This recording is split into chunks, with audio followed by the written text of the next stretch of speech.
ओम शांति। आज 2 मार्च 2024 बाबा की महावाक्य है, मीठे बच्चे, यह नॉलेज बिल्कुल शांति की है। इसमें कुछ भी बोलना नहीं है, सिर्फ शांति के सागर बाप को याद करते रहो। प्रश्न है, उन्नति का आधार क्या है? बाप की शिक्षाओं को धारण कब कर सकेंगे? उत्तर है, उन्नति का आधार है लव, यानी प्यार। एक बाप से सच्चा प्यार चाहिए। नजदीक रहते भी यदि उन्नति नहीं होती तो जरूर लव की कमी है। लव हो तो बाप को याद करें। याद करने से सब शिक्षाओं को धारण कर सकते हैं। उन्नति के लिए अपना सच्चा चार्ट लिखो। बाबा से कोई भी बात छिपाओ नहीं। आत्म अभिमानी बनते खुद को सुधारते रहो। ओम शांति।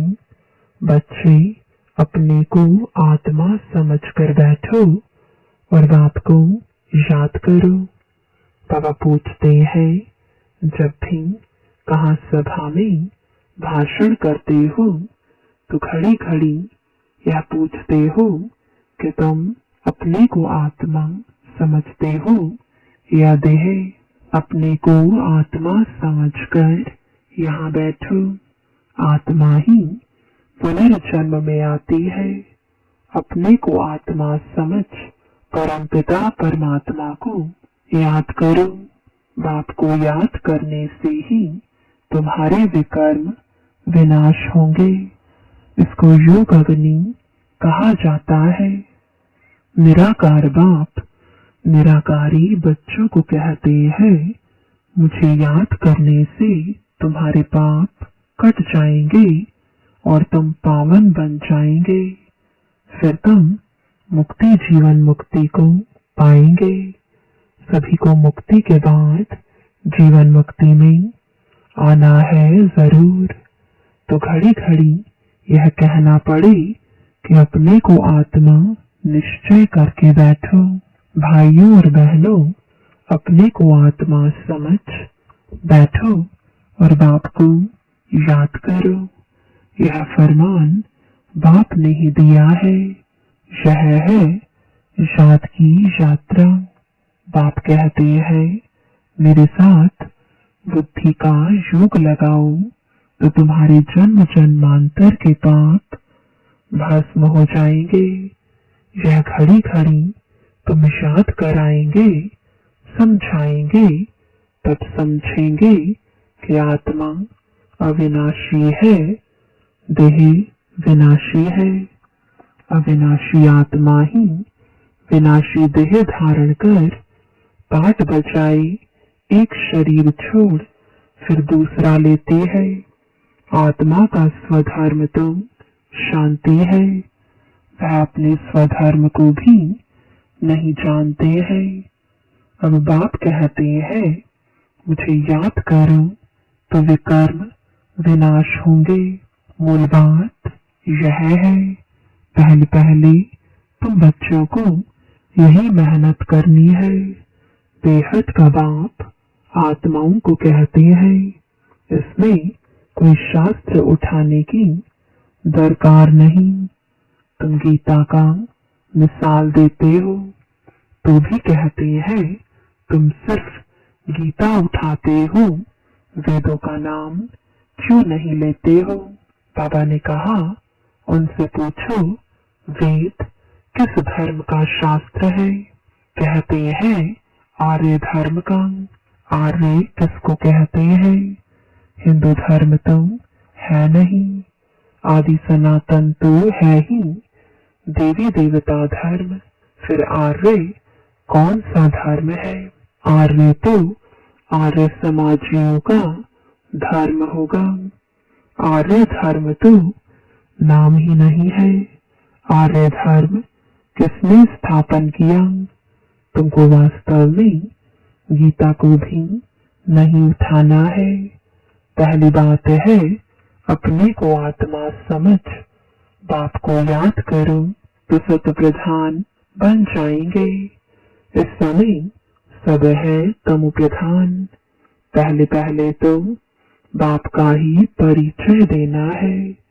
महिमा भी बाप की करनी है। यह भी तुम तब कह सकेंगे जब तुम खुद बाप को याद करते होंगे। इस बात की बच्चों में कमजोरी है। बाबा हमेशा कहते हैं याद की यात्रा का चार्ट रखो। दिल से हर एक पूछे हम कहाँ तक याद करते हैं। तुम बच्चों के दिल में अथाह खुशी रहनी चाहिए। तुमको अंदरूनी खुशी होगी तो दूसरों को भी समझाने का असर होगा।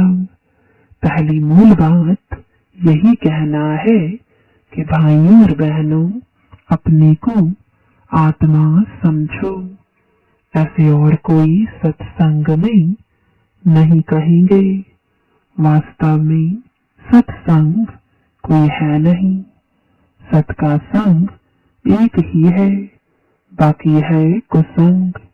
यहाँ है बिल्कुल नई बात। वेदों से तो कोई धर्म स्थापन हुआ ही नहीं है, तो हम वेदों को क्यों उठाएं? कोई में भी यह नॉलेज है नहीं। खुद ही कहते हैं नीति नीति, अर्थात हम नहीं जानते हैं, तो नास्तिक हुए ना।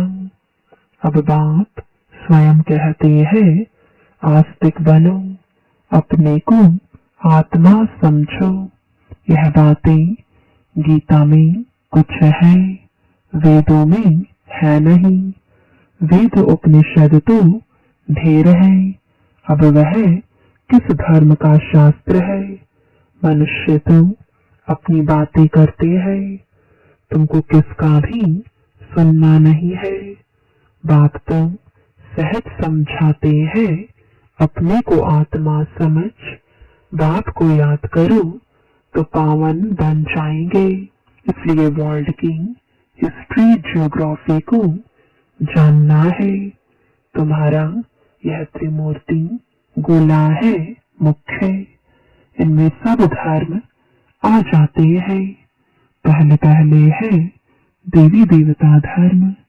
बाबा ने कहा है त्रिमूर्ति गोला बड़ा बड़ा बनाकर दिल्ली के मुख्य स्थान पर जहाँ आना जाना बहुत हो वहां लगा दो। 3 शीट पर हो। सीढ़ी में तुम और धर्मों का नहीं आता है। मुख्य यह 2 चित्र है। समझाना ही इस पर है। पहले है बाप का परिचय। बाप से ही वर्षा मिलता है। इस बात का निश्चय कराने बगैर तुम्हारा कुछ भी कोई समझ नहीं सकेगा। एक बाप को ही नहीं समझा है तो दूसरे चित्रों पर ले जाना ही फालतू है। अलफ को समझने बगैर कुछ भी समझेंगे नहीं।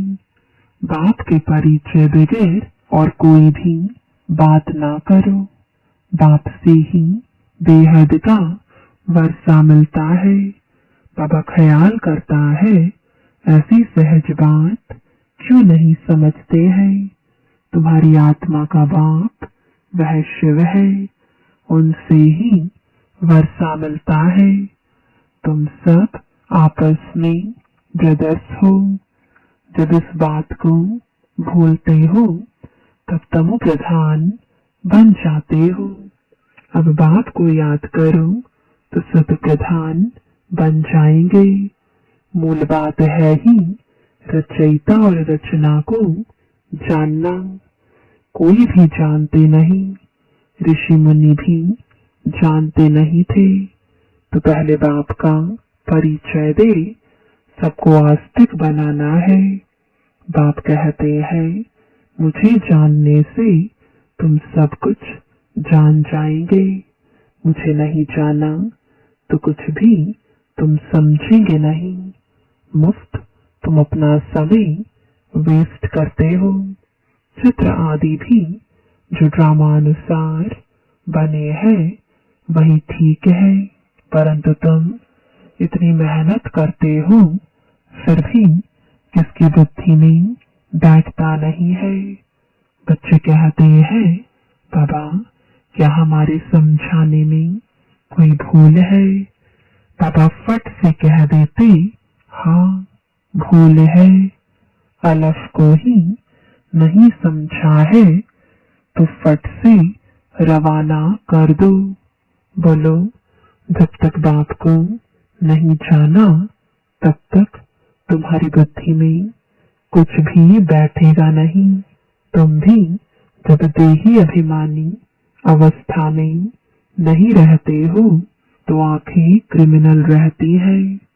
सिविल तब बनेंगी जब अपने को आत्मा समझेंगे। देही अभिमानी होंगे तो फिर तुमको आंखें धोखा नहीं देंगी। देही अभिमानी नहीं तो माया धोखा देती रहेगी। इसलिए पहले तो आत्म अभिमानी बनना है। बाबा कहते हैं, अपना चार्ट दिखाओ तो मालूम पड़े। अगर अभी तक झूठ, पाप, गुस्सा है तो अपना ही सत्यानाश करते हो। बाबा चार्ट देखकर समझ जाते हैं कि यह सत्य लिखा है या अर्थ भी नहीं समझा है। सब बच्चों को बाबा कहते हैं, चार्ट लिखो। जो बच्चे योग में नहीं रहते वह इतनी सर्विस भी नहीं कर सकते। जौहर नहीं भरता है। भल बाबा कहते हैं, कोटों में कोई निकलेगा, परंतु जब तुम खुद ही योग में नहीं रहते तो दूसरों को फिर कैसे कहेंगे? सन्यासी कहते हैं, सुख कागविष्टा समान है। वह सुख का नाम ही नहीं लेते हैं। तुम जानते हो भक्ति अथाह है, उसमें कितनी आवाज है। तुम्हारी नॉलेज तो बहुत शांति की है। बोलो, शांति का सागर तो बाप ही है। अपने को आत्मा समझ बाप को याद करना है। बाप कहते हैं, मन मना भव। यह अक्षर भी नहीं कहो। हिंदुस्तान की है हिंदी भाषा, फिर संस्कृत दूसरी भाषा क्यों? अब इन सब भाषाओं को छोड़ो। पहले तुम भाषण करो कि अपने को आत्मा समझो। बहुत है जो अपने को आत्मा भी नहीं समझ सकते, याद नहीं कर सकते। अपने घाटे को कोई समझ ना सके। कल्याण तो है ही बाप की याद में और कोई सत्संग में। ऐसे नहीं कहते हैं कि अपने को आत्मा समझ बाप को याद करो। बच्चे कभी बाप को एक जगह बैठ याद करते हैं क्या? उठते बैठते बाप की याद है ही। आत्म अभिमानी बनने की प्रैक्टिस करनी है। तुम बहुत बोलते हो, इतना बोलना नहीं चाहिए। मूल बात है याद की यात्रा की। योग अग्नि से ही तुम पावन बनेंगे। इस समय सब दुखी है, सुख मिलता ही है पावन बनने से। तुम आत्म अभिमानी हो, किसको समझाएंगे तो उनको तीर लगेगा। कोई खुद विकारी है और किसको कहे निर्विकारी बनो तो उनको तीर नहीं लगेगा। बाप कहते हैं, बच्चे तुम खुद याद की यात्रा पर नहीं रहते, इसलिए तीर भी नहीं लगता। अब बाप कहते हैं, बीती सो बीती, पहले अपने को सुधारो। दिल से पूछो, हम अपने को आत्मा समझ बाप को कितना याद करते हैं। जो बाप हमको विश्व का मालिक बनाते हैं, हम शिव बाबा के बच्चे हैं, तो जरूर हमको विश्व का मालिक बनना है। वही एक माशूक आकर तुम्हारे सामने खड़ा हुआ है, तो उनके साथ बहुत लव होना चाहिए। लव माना याद। शादी होती है तो स्त्री का पति के साथ कितना लव होता है। तुम्हारी भी सगाई हुई है, शादी नहीं। वह तो जब विष्णुपुरी में जाएंगे, पहले शिव बाबा के पास जाएंगे, फिर ससुर घर जाएंगे। सगाई की खुशी कम होती है क्या? सगाई हुई और याद पक्की हुई। सतयुग में भी सगाई होती है, परंतु वहां सगाई कब टूटती नहीं है। अकाले मृत्यु नहीं होती, यह तो यहाँ होती है। तुम बच्चों को भी गृहस्थ व्यवहार में रहते पवित्र बनना है। भल बहुत नजदीक भी रहते हैं, फिर भी उन्नति नहीं होती है। जो उस लव से आते हैं उनकी बहुत उन्नति होती है। याद ही नहीं तो लव भी नहीं रहता, तो उनकी शिक्षाओं को भी धारण नहीं कर सकते। भगवान वाच तुम बच्चे सबको यही पैगाम दो कि काम महाशत्रु है, जो आदि मध्य अंत दुख देता है। तुम तो पवित्र सतयुग के मालिक थे, अभी तुम गिरकर गंदे बन पड़े हो। अब यह अंतिम जन्म, फिर से पवित्र बनो। कामचिता पर बैठने का हथियाला कैंसिल करो। तुम बच्चे जब योग में बोलेंगे, तब किसकी बुद्धि में बैठेगा? ज्ञान तलवार में योग का जौहर चाहिए। पहली मुख्य है एक बात। बच्चे कहते हैं, बाबा हम बहुत मेहनत करते हैं, तब मुश्किल कोई निकलता है। बाबा कहते हैं, योग में रहकर समझाओ, याद की यात्रा की मेहनत करो। रावण से हार कर विकारी बने हो, अब निर्विकारी बनो। बाप की याद से तुम्हारी सब मनोकामनाएं पूर्ण हो जाएंगी। बाबा स्वर्ग का मालिक बनाते हैं। बाबा डायरेक्शन तो बहुत देते हैं, परंतु बच्चे अच्छी तरह कैच नहीं करते हैं और बातों में चले जाते हैं। मुख्य तो बाप का पैगाम दो, परंतु खुद ही याद नहीं करेंगे तो दूसरों को कैसे कहेंगे? ठगी नहीं चलेगी। दूसरों को कहे विकार में नहीं जाओ, खुद जाए तो जरूर दिल खाएगी। ऐसे भी ठग है, इसलिए बाबा कहते हैं मूल बात है ही अल्फ। अल्फ को जानने से तुम सब कुछ जान जाएंगे। अल्फ को न जानने से तुम कुछ भी समझ नहीं सकेंगे। अच्छा, मीठे मीठे सिकिलदे बच्चों प्रति माता पिता बाप दादा का याद प्यार और गुड मॉर्निंग। रूहानी बाप की रूहानी बच्चों को नमस्ते। रूहानी बच्चों की रूहानी बाप दादा को गुड मॉर्निंग और नमस्ते। धारणा के लिए मुख्य सार है, पहला, अंदरूनी बाप के याद की खुशी में रहकर फिर दूसरों को बाप का परिचय देना है। सबको एक बाप की महिमा सुनानी है। दूसरा, आत्म अभिमानी बनने की बहुत प्रैक्टिस करनी है। बहुत बोलना नहीं है। बीती सो बीती कर पहले स्वयं को सुधारना है।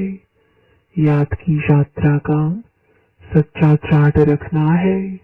वरदान है, ब्राह्मण जीवन में वैरायटी अनुभूतियों द्वारा रमणीकता का अनुभव करने वाले संपन्न आत्मा भव। जीवन में हर मनुष्य आत्मा की पसंदी वैरायटी है, तो सारे दिन में भिन्न भिन्न संबंध, भिन्न भिन्न स्वरूप का वैरायटी अनुभव करो, तो बहुत रमणीक जीवन का अनुभव करेंगे। ब्राह्मण जीवन भगवान से सर्व संबंध अनुभव करने वाली संपन्न जीवन है, इसलिए एक संबंध की कमी नहीं करना। अगर कोई छोटा या हल्का आत्मा का संबंध मिक्स हो गया तो सर्व शब्द समाप्त हो जाएगा। जहाँ सर्व है वहाँ ही संपन्नता है, इसलिए सर्व संबंधों से स्मृति स्वरूप बनो। स्लोगन है, बाप समान अव्यक्त रूपधारी बन, प्रकृति के हर दृश्य को देखो तो हलचल में नहीं आएंगे। ओम शांति।